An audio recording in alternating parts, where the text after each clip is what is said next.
Hello students, welcome back to my channel smart study. Students, आज हम directorate of education की तरफ से दी जाने वाली वर्कशीट नंबर 34 करेंगे, जो कि क्लास 8 की है और सब्जेक्ट है सोशल साइंस। ये वर्कशीट 15 फरवरी 2021 की है। तो आइए शुरू करते हैं आज की वर्कशीट शुरू करने से पहले प्लीज़ मेरे चैनल को सब्सक्राइब कर दीजिए। तो आइए देखते हैं आज की worksheet, the making of national movement 1870 to 1947। To second बेटा, ये देखते हैं। Towards civil disobedience movement when the non cooperation movement was over, Gandhi ji followed steps that the Congress must undertaking construction work in the rural areas. देखो क्या कहा जा रहा है कि जब जो नॉन कॉर्पोरेशन मूवमेंट था, हमने पिछली वर्कशीट में समझा था, जब गांधी जी ने क्या किया, उसको ओवर कर दिया, जब कुछ लोगों ने क्या वायलेंस एक्ट दिखाया, उसकी वजह से क्या किया गया, इस मूवमेंट को वापस कर लिया गया। तब जो गांधी जी के फॉलोवर्स थे, उन्होंने क्या कहा कि रूरल एरिया में कंस्ट्रक्शन वर्क में वो थोड़ा उन्होंने इस भी चीज़ में इंटरेस्ट दिखाया। Other leaders such as Chittaranjan Das and Motilal Nehru argued that the party should fight election to the counseling and enter them to the order of influence government policies। अब देखो, कुछ दूसरे लीडर थे जैसे चित्तरंजन दास और मोतीलाल जी ने, उन्होंने क्या किया, उन्हें ये लगा कि हमें इलेक्शन में पार्टिसिपेशन करना चाहिए, मतलब काउंसलिंग की कि हमें इलेक्शन करना चाहिए, और ये जो इलेक्शन में जो भी जीतेगा वो क्या करेगा, वो सीधे के सीधे गवर्नमेंट पॉलिसीज में अपना इन्फ्लुएंस दिखा सकता है। Two important development of the mid 1920 were the formation of राष्ट्रीय Swayamsevak Sangh and the communist party of India. अब देखो क्या किया गया, यहाँ पे दो बहुत इंपॉर्टेंट चेंजेस आए या इंपॉर्टेंट डेवलपमेंट कहेंगे हम, जिससे कि एक तो दो फॉर्मेशन बनी, दो क्या पार्टीज बनी, एक तो राष्ट्रीय स्वयंसेवक संघ और कम्युनिस्ट पार्टीज का क्या हुआ, डेवलपमेंट हुई। देखो यहाँ पर समझो, देखो जब गांधी जी ने नॉन कॉर्पोरेशन मूवमेंट को वापस ले लिया था, क्योंकि क्या हुआ था, वो चोरी चोरा जो पुलिस स्टेशन था वहाँ पे क्या हुआ था, कुछ लोगों ने आग लगा दी थी, जिससे 22 जो पुलिस थे वो क्या हो गए थे, वो मर गए थे। तो इस पर गांधी जी गुस्सा हुए और उन्होंने जो कॉर्पोरेशन था, नॉन कॉर्पोरेशन मूवमेंट, उसे वापस ले लिया। अब कुछ लीडर्स थे जैसे चित्तरंजन दास और मोतीलाल ने क्या, उनका क्या सजेशन था कि सीधा सीधा हमें कहाँ जाना चाहिए, इलेक्शन में पार्टिसिपेशन करना चाहिए, हमें फाइट करनी चाहिए ना इलेक्शन के लिए, और जब हम इलेक्शन में इलेक्टेड हो जाएंगे तो हमें कहाँ गवर्नमेंट की जो पॉलिसीज है वहाँ पे हम इंटरेक्ट कर सकेंगे। और ये तो बात चल रही थी, इसके साथ साथ में टू पार्टीज बनी। 1920 की बात कर रहे हैं, 1920 में क्या और 1920 में दो पार्टीज बनी, राष्ट्रीय स्वयंसेवक संघ और कम्युनिस्ट पार्टीज, ठीक है। और इसी टाइम पे रिवोल्यूशनरी नेशनलिस्ट भगत सिंह का भी क्या हुआ, यहाँ पे इन्वॉल्वमेंट हुआ। The decays close in the Congress revolving the party of the पूर्ण स्वराज। अब क्या हुआ, जैसे जैसे डीके खत्म हो रहा, वो दशक खत्म हो रहा था, तो पूर्ण जो कांग्रेस था अभी तक क्या कह रहा था कि भाई चलो तुम शासन करते रहो, बट हमें क्या दो, मतलब हमारी इन्वॉल्वमेंट रखो। लेकिन अब क्या कहने लगे, पूर्ण स्वराज और कंप्लीट इंडिपेंडेंस, ठीक है। इन 1922 under the presidentship of the Jawaharlal Nehru के प्रेसिडेंटशिप में क्या कहा, कि 1929 में उन्होंने कहा कि भाई अब हमें क्या चाहिए, पूर्ण स्वराज चाहिए। अभी तक हम कह रहे थे कि कोई बात नहीं, तुम आधा रखो, मतलब शासन तुम करो, बट हमारी जनता के बारे में सोचो। लेकिन अब क्या था, कंप्लीट इंडिपेंडेंस सोच रहे थे, ठीक है। Constituency independence day was the observe on the 26 January 1913 all over the century. अब क्या क्या इसी के पार्टी से जब उन्होंने ये बात मतलब बोला कि हमें पूर्ण स्वराज चाहिए, तो 26 जनवरी 1930 में पूरे देश में क्या बनाया गया, स्वतंत्रता दिवस मनाया गया, ठीक है। अब देखो, Purna Swaraj would never come its own head to fight for. अब ऐसे नहीं कि पूर्ण स्वराज कहोगे तो पूर्ण स्वराज मिल जाएगा, इसके लिए फाइट करनी पड़ेगी। In 1930 Gandhi ji declare that the he would lead a march to break the salt law.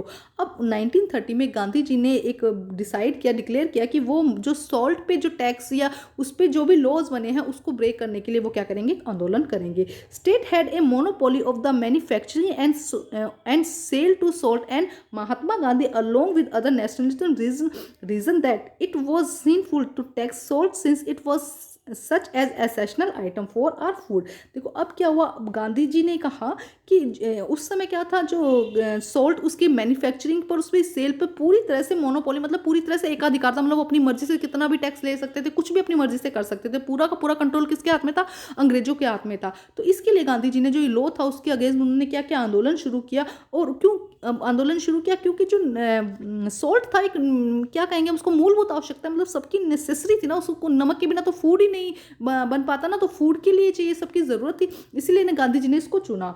Salt march related to the general desire to freedom of specific governance shared by everybody. सबके लिए इन्वॉल्वमेंट थी इसकी, does not divide into the rich and poor. अब ये नहीं था कि अमीरों के लिए, गरीबों के लिए, नमक की क्या थी, सॉल्ट सबके लिए ज़रूरी था। और इसके लिए गांधी जी ने आंदोलन शुरू किया कि जिससे कि क्या होंगे, सबके सब इसके अंदर इन्वॉल्व हो सकेंगे, वहाँ पे अमीर और गरीब नहीं देखा जाएगा। The march of Dandi, Gandhi ji and his followers marched for 240 miles for the Sabarmati to the coastal town of Dandi, where they broke the government law by the gathering natural salt found in the seashores and the boiling sea water from the proceeding salt। देखो क्या कहा जा रहा है कि गांधी जी और उसके उनके फॉलोअर्स थे, उन्होंने 240 माइल्स को क्या किया, साबरमती से लेके कोस्टल टाउन ऑफ दांडी तक वो पैदल उन्होंने यात्रा की। क्यों यात्रा की? क्योंकि वो क्या चाहते थे, जो सॉल्ट लो बना है उसको वो ब्रेक करना चाहते थे। इसके लिए उन्होंने क्या किया, जो कोस्टल रीजन पे जो मतलब समुद्र में क्या होता है, पानी नमक होता है ना, तो नमक जो इकट्ठा हुआ था वहाँ पे, उनको उन्होंने अपने हाथ से उठाया। देखो इस पिक्चर में आपको दिख भी रहा होगा, अपने हाथ से उठाया और वाटर को बॉयल करके भी उन्होंने नमक निकाला। मतलब वो पूरी तरह से चाहते थे कि जो सॉल्ट पे लॉ लगा हुआ है इसको जो अंग्रेज सरकार है इसे बिल्कुल हटा दे। Peasant tribes women participated in large number. अब इसमें क्या हुआ, जो पीसेंट थे, किसान मजदूर, जो ट्राइब्स थे, वुमेन्स थे, सब ने इसके अंदर बहुत ज़्यादा पार्टिसिपेशन दिखाया। Business federation published a pamphlet for salt issue. अब जो बिजनेस फेडरेशन थी उन्होंने भी क्या किया, इसके लिए एक पैम्पलेट को क्या किया, छपवाया सॉल्ट इशू को लेके। The government try to crush the movement through the brutal action against peacefully satyagraha. अब जो पीसफुली सत्याग्रह कर रहे थे वो लोग तो ना, लेकिन अंग्रेजों ने इसके लिए क्या किया, बहुत अत्याचार किया, इसको किसी न किसी तरह इस आंदोलन को भी रद्द कर दिया जाए। 1000 were sent to the jail, jail भी भेजे गए। Combined struggle of the Indian people bore fruits when the government for act 1935 describe provisions autonomy and government announced election to the provisional legislature in 1937। the congress formed government in the 7 out provinces। अब देखो, अब जब उन्होंने क्या किया, पूरी तरह से इस आंदोलन को जो चल रहा था, नमक आंदोलन जिसे कहेंगे, सॉल्ट लो कहेंगे, उसको पूरी तरह से ब्रेक करना चाहते थे इंडियंस तो गांधी जी के साथ मिलकर। लेकिन जो अंग्रेज थे वो जो ये आंदोलन चल रहा था उसको पूरी तरह से खारिज करना चाहते थे, उसको नहीं मानना चाहते थे, उसको हटाना चाहते थे। इसके लिए वो बहुत क्रूर भी हो गए इसके लिए। अब उन्होंने अलग अलग पैंतरे आजमाना शुरू कर दिया। लेकिन फाइनली हुआ क्या, जो इंडियंस थे उन्होंने क्या किया कि जो लेजिस्लेचर में उन्होंने क्या किया, भी हम भी पार्टिसिपेशन करेंगे, आप क्या करो कुछ पार्टीज बना दो और हम क्या करेंगे इसके लिए इलेक्ट होंगे। और फाइनली जब 11 उन्होंने प्रोविंस बना दी, उसमें से 7 जो थे वो कांग्रेस को मिल गए, वोट जो थे वो 7 कांग्रेस को मिल गए। इन सितंबर 1939 after 2 years of Congress rule in the province of the second world war broke out. अब क्या होता है, जो कांग्रेस की पार्टी थी वो बन चुकी थी। 1939 में क्या हुआ, सेकेंड वर्ल्ड वॉर शुरू हो गया। Critical of Hitler Congress leader were ready to support the British war effort, but in return they wanted to Indian be granted independent after the war. अब देखो क्या हुआ, अब जो हिटलर के अगेंस्ट थे उन्होंने क्या किया, ब्रिटेन ने क्या किया, भाई इंडियंस की हेल्प मांगी कि भाई हमें हेल्प दो। कांग्रेस को बोला कि हमें हेल्प दो, हमें तुम्हारे सोल्जर्स दो जिससे कि हम ये लड़ सके। तो जो कांग्रेस थी उन्होंने कहा कि भाई हम तुम्हारी हेल्प कर देंगे, बट बदले में जब ये वॉर खत्म हो जाएगी तो तुम हमें इंडिपेंडेंस दिलाओगे। The British refuse the consider the demand of the Congress. अब ब्रिटिश ने क्या किया, इस जो डिमांड थी उसको रिफ्यूज कर दिया। अब देखो उन्होंने क्या किया, भाई हम तुम्हारे साथ ऐसा नहीं करेंगे। Minister resign the protest. अब क्या किया, जो मिनिस्टर थे जो कांग्रेस के थे उन्होंने कहा, भाई हम जो तुम हमारी मदद नहीं कर रहे तो हम भी तुम्हारी मदद नहीं करेंगे। अब हम करते हैं इसके क्वेश्चन आंसर। क्वेश्चन देखिए, why did some of the Congress leader want to contest election. क्यों वो इलेक्शन में पार्टिसिपेशन करना चाहते थे, क्यों? क्योंकि वो चाहते थे कि जो गवर्नमेंट की पॉलिसीज है वो उसमें इंटरेक्ट कर सके, सीधे सीधे उसके अंदर इंटरेक्ट कर सके। तो हम लिखेंगे लीडर्स। क्वेश्चन नंबर फर्स्ट का, leaders such as Chittaranjan Das and Motilal Nehru argue that the party should fight election to the council and enter then to the order of influencing government policies. तो ये हो जाएगा फर्स्ट का आंसर। अब हम करते हैं क्वेश्चन नंबर 2। देखो क्या कहता है question number 2, when was the revolution of the पूर्ण स्वराज पास्ट कांग्रेस। कांग्रेस ने पूर्ण स्वराज को कब पास किया। Who was the president of the Congress at that time. कौन थे, जवाहरलाल नेहरू। तो देखो यहाँ पे दिया गया है, इसका आंसर हम लिखेंगे पूर्ण स्वराज। यहाँ लिखेंगे Congress. Answer number 2, Congress revolving the fight of the पूर्ण स्वराज और complete independence in 1929 under the presidentship of the Jawaharlal Nehru. ये हो जाएगा सेकेंड का आंसर। क्वेश्चन नंबर 3 देखते हैं क्या कहते हैं क्वेश्चन नंबर 3 में, why did Gandhi ji choose the salt fight against the British. क्यों उन्होंने गांधी जी ने सॉल्ट को चुना अगेंस्ट के लिए, फाइट करने के लिए। Because reason that it, question number 3, because it was sinful the tax salt since it such as a essential item for our food.